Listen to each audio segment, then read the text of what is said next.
Gəlin ingilis dilindəki make sözünün 10 fərqli mənasına birlikdə baxaq. Görəsən bu qədər çox işlənən sözün əslində neçə fərqli mənası ola bilər? Ən azı 10 dənə.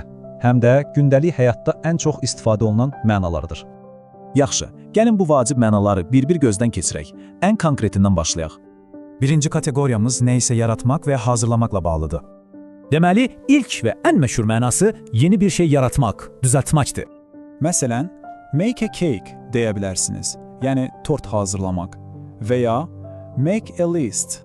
Buna çox bənzər bir mənada hazırlamaqdır. Adətən yemək və ya içki.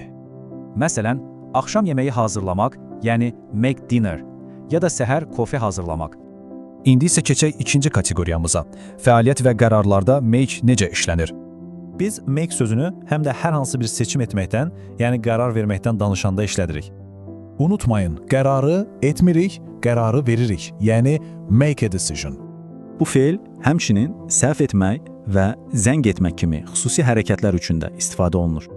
Odur ki, do a mistake yox, hər zaman make a mistake deyin. Bu vacibdir. Üçüncü kateqoriyamız təsirlə bağlıdır. Yəni, başqalarına necə təsir göstərdiyimizlə.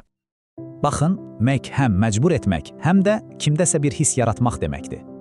Və nəhayət, gəlin dördüncü kateqoriyamıza baxaq, məcazi və idiomatik mənalar.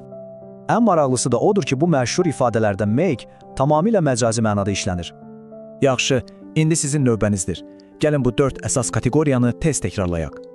Make fe'lini bu 4 qrupda yadda saxlamaq sizə bütün mənaları xatırlamağa kömək edəcək. Və ən vacib sual, bəs siz bugün hansı make ifadəsini işlədəcəksiniz?